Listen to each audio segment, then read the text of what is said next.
मैं आर्यभट्ट हूँ। मेरा जन्म 476 ईस्वी में हुआ।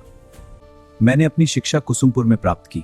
गणित मेरे लिए केवल संख्याएं नहीं बल्कि ब्रह्मांड को समझने का माध्यम था। केवल 23 वर्ष की आयु में मैंने आर्यभट्टीय ग्रंथ की रचना की, जिसमें गणित और ज्योतिष के गहन सिद्धांत प्रस्तुत किए। गणितपाद, कालक्रयपाद, गोलपाद। लोग मानते थे कि सूर्य पृथ्वी के चारों ओर घूमता है, परंतु मैंने सिद्ध किया कि पृथ्वी अपनी धुरी पर घूमती है। ग्रहण किसी देवता का प्रकोप नहीं है, यह केवल छाया का परिणाम है।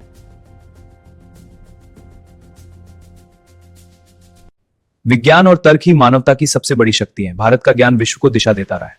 मैं कालिदास हूं, गुप्त काल का एक साधारण मनुष्य जिसे इतिहास ने महाकवि बना दिया। मेरा जीवन उस युग में बीता जिसे भारत का स्वर्ण युग कहा जाता है। मैं सम्राट चंद्रगुप्त द्वितीय विक्रमादित्य के दरबार में नवरत्नों में से एक था। उस समय कला, साहित्य और विज्ञान अपने चरम पर थे। मेरी प्रमुख रचनाओं में अभिज्ञान शाकुंतलम, मेघदूतम, कुमार संभवम और रघुवंशम शामिल हैं। इन कृतियों में मैंने प्रकृति, प्रेम और धर्म को शब्दों में ढाला। संस्कृत साहित्य का उत्कर्ष। अभिज्ञान शाकुंतलम मेरी सबसे प्रसिद्ध नाट्य कृति है। इसमें प्रेम, वियोग और पुनर्मिलन की अद्भुत कथा है। हे राजन, क्या आप मुझे भूल गए हैं?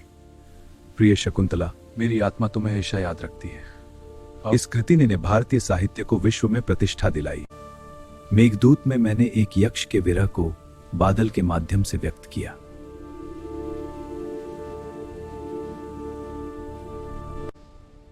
यह केवल कविता नहीं बल्कि भारत के भूगोल और संस्कृति का काव्यात्मक चित्रण है। मेरा जीवन उस युग का प्रतीक है जब भारत में विज्ञान, गणित, कला और साहित्य का अभूतपूर्व विकास हुआ। यह सचमुच स्वर्ण युग था। मेरी रचनाएं केवल साहित्य नहीं बल्कि भारतीय संस्कृति की आत्मा है। In the golden age of the Gupta period, under the patronage of Emperor Chandragupta II, a court poet composed timeless verses in Sanskrit.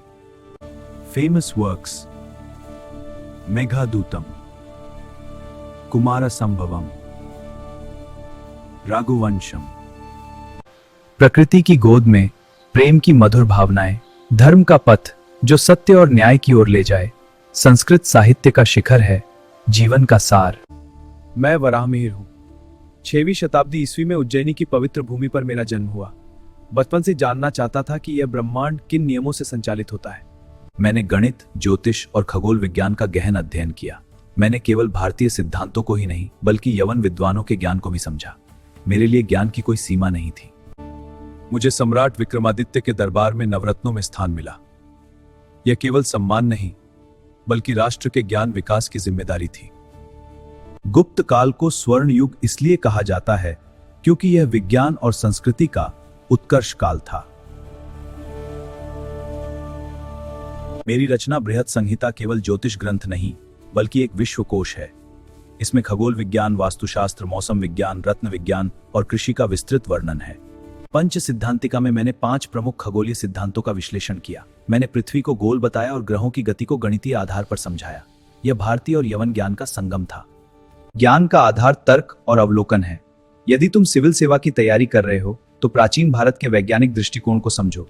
यही तुम्हें विश्लेषणात्मक सोच देगा।